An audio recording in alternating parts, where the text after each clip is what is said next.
ദേവികുഞ്ഞെ, ദേവികുഞ്ഞെ, ഒന്ന് എഴുന്നേറ്റേ. എന്നാ കിടപ്പായത്? കാപ്പ് കുടിക്കണ്ടായോ?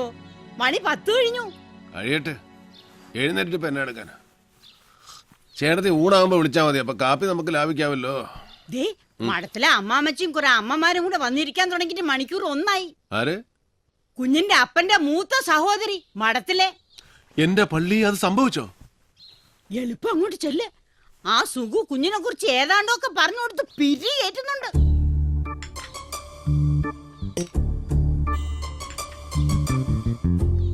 ഈ ഗ്ലബി പോക്ക ഒന്ന് നിന്ന് കിട്ടേണ്ടത്. അതിന്റെ സെക്രട്ടറി എന്നൊക്കെ പറഞ്ഞാ അത് വല്ല ഗുണമുള്ള കാര്യമാണോ? നഷ്ടമാ നഷ്ടം. അച്ചായന് 2 പിടിപ്പിക്കണമെങ്കിൽ അത് ഇവിടെ വെച്ചായാ പോരെ. ഇത് കണ്ടവനും പോണവനും പള്ള നിറയെ കുടിച്ചേച്ച് ഡേവിഡിന്റെ പറ്റിൽ എഴുതിക്കോന്ന് പറഞ്ഞൊരു പോക്കല്ലയോ? നേരത്തിനും കാലത്തിനും പെണ്ണ് കെട്ടാത്തതിന്റെയാ കൂടുതലും. ഒരു പെങ്കൊച്ചു ഇവിടെ ഉണ്ടായിരുന്നെങ്കിൽ ഇത് വല്ലതും നടക്കുവോ? കറക്റ്റ് അമ്മമ്മച്ചി. അല്ലാതെ ഞാനിത് എത്രാന്ന് വെച്ചോ ഉപദേശിക്ക. ഒരിക്കൽ ഞാൻ ഏതാണ്ട് പറഞ്ഞപ്പോ എന്നോട് പറയുവാ, വണ്ടി ഓടിക്കുന്നവൻ ആ പണി ചെയ്തേച്ചാ മതിന്ന്. അതൊന്നും കേട്ട് നീ പിന്മാറണ്ട. ഞാൻ പിന്നെ മാറിയിട്ട് വേണ്ടേ? എടാ, പെറ്റ തള്ളയുടെ സ്നേഹവും ശകാരവും ഇത് രണ്ടും അവന് കിട്ടിയിട്ടില്ല. അവളങ്ങ് പോയില്ലയോ ചെറുക്കൻ 5-6 വയസ്സുള്ളപ്പോ. അപ്പനാണെങ്കി അത് അങ്ങനൊരു കഥ.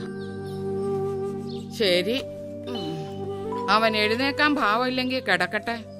ഒന്ന് മഠത്തിലോട്ട് വരാൻ പറഞ്ഞേ, സമയം കിട്ടുമ്പോ.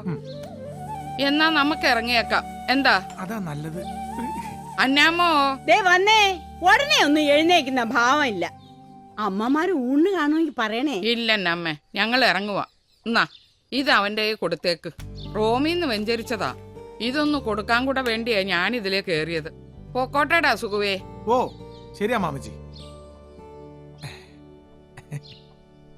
സുകുമാരോ, എന്നാ ചേട്ടത്തി? ഒന്നിഞ്ഞു വന്നേടാ. ഭക്ഷണം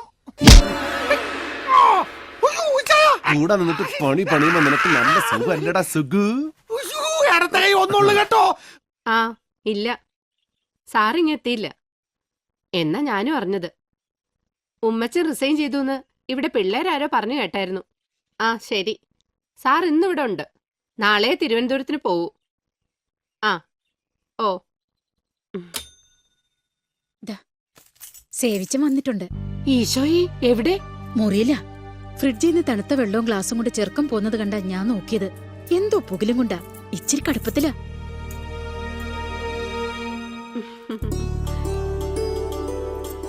ഇന്നായാലമ്മേ ഇത് വെച്ചോ. ഇവളുടെ കല്യാണം കൂടാൻ സാറുണ്ടെങ്കിൽ ഞങ്ങൾ 2 കൂടി അങ്ങ് എത്തിയേക്കാം. ഇല്ലേ, എന്നെ പ്രതീക്ഷിച്ചാ മതി. ഓ,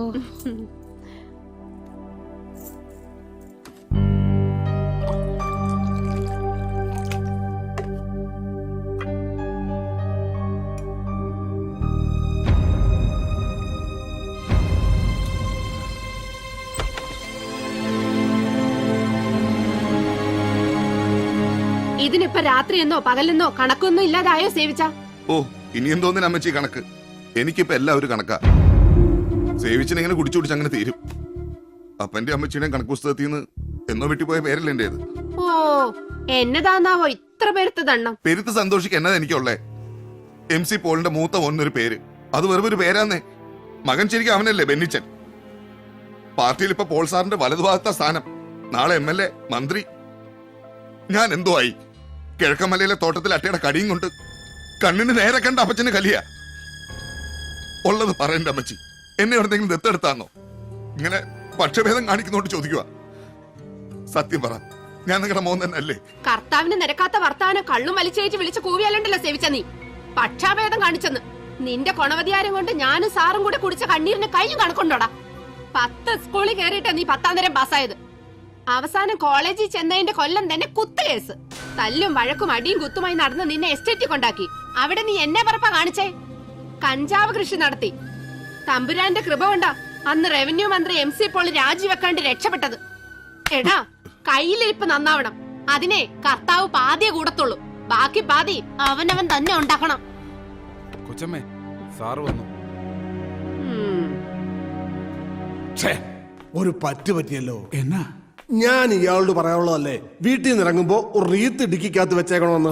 ഒരു റീത്ത് ഉണ്ടായിരുന്നെങ്കിൽ ആ പിള്ളേരുടെ വീട്ടിൽ വെറും കൈയോടെ കയറി ചെല്ലണ്ടായിരുന്നു. റീത്തുമായി ചെല്ലുമ്പോ അറിഞ്ഞോണ്ട് ചെന്നതാണെന്ന് വ്യക്തമായില്ലേ? അത് ശരിയായിരുന്നു. ഒരു മരണ വീട്ടിൽ പെട്ടെന്ന് കയറി ചെല്ലുമ്പോ അത് റീത്തുമായിട്ടാവുമ്പോ ഇമ്പാക്ട് ഡബിളാ. ഓ, ഇത് ഞാനെപ്പോ വന്നു?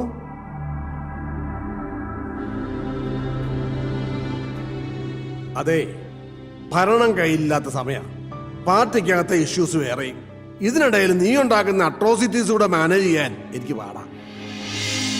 അതുകൊണ്ട് ഇവിടെ വല്ല അത്യാവശ്യവും എന്ന് വെച്ചാ ഇവളോ ഞാനോ അങ്ങ് മേലോട്ട് എടുത്തോന്നോ മറ്റോ അറിഞ്ഞാലേ നീ കോട്ടയം ജില്ലയിലേക്ക് വരേണ്ട കാര്യമുള്ളൂ. കടുത്തുരുത്തി MLA ഉമ്മച്ചന്റെ രാജി ആവശ്യപ്പെട്ടു. അവിടെ നടക്കാൻ പോണ ബൈ ഇലക്ഷനിൽ ബെന്നിച്ചനെ നിർത്താനാണ് എന്റെ പ്ലാൻ.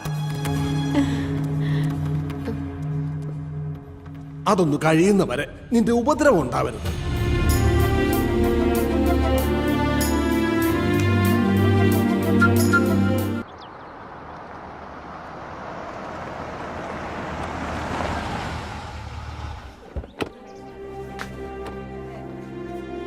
ഇതിപ്പം ഏതാണ്ട് 10 ദിവസമായി റൂമിൽ നിന്നും പുറത്തോട്ട് ഇറങ്ങിയിട്ട്. കഴിക്കാൻ നേരം പിള്ളേര് പിടിച്ചു വലിച്ചോണ്ട് വന്നാ എന്തേലും ഒന്ന് തൊട്ട് വെച്ച് എഴുന്നേറ്റ് പോവും. ഇങ്ങനെയായാൽ ശരിയാകുകയല്ലോ.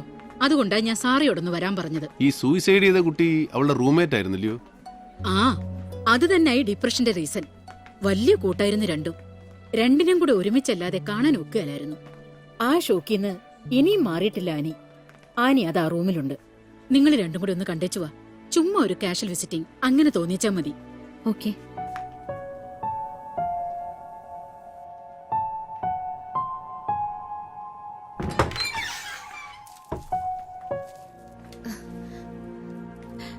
ഇത് എന്നാ കോലവാടി?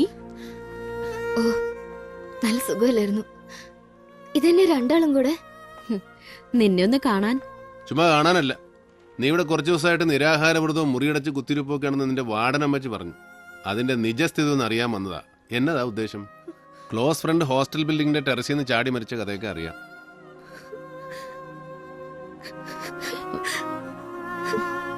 ദാ അവളെ കരയിപ്പിച്ചു. അങ്ങനെ കരഞ്ഞാലെങ്ങനാ? നീ ആ മൂടിന്ന് പുറത്തു വരണം. എന്നിട്ട് ക്ലാസ്സിൽ പോയി തുടങ്ങണം. ഞങ്ങളുടെയൊക്കെ പഴയ ആനിയായിട്ട് മാറണം. എന്നാ? ഞാൻ ശ്രമിക്കുന്നുണ്ട്. ഓർഫനേജിൽ വെച്ചിട്ടുള്ള പരിചയമായിരുന്നു അർച്ചനയായിട്ട്.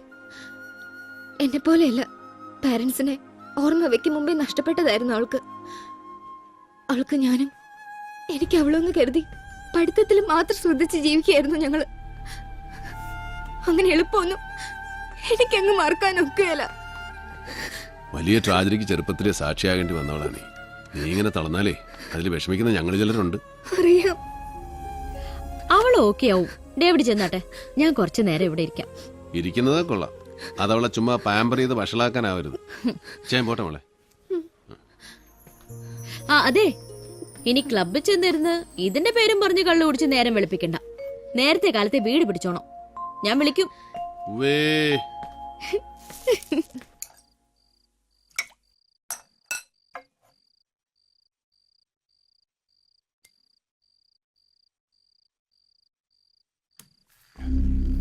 ബെന്നി, നിന്റെ പേര് അനൗൺസ് ചെയ്യുമ്പോ സ്പ്രെഡ് ചെയ്യാൻ സാധ്യതയുണ്ട് ഒരു സ്കാൻഡൽ.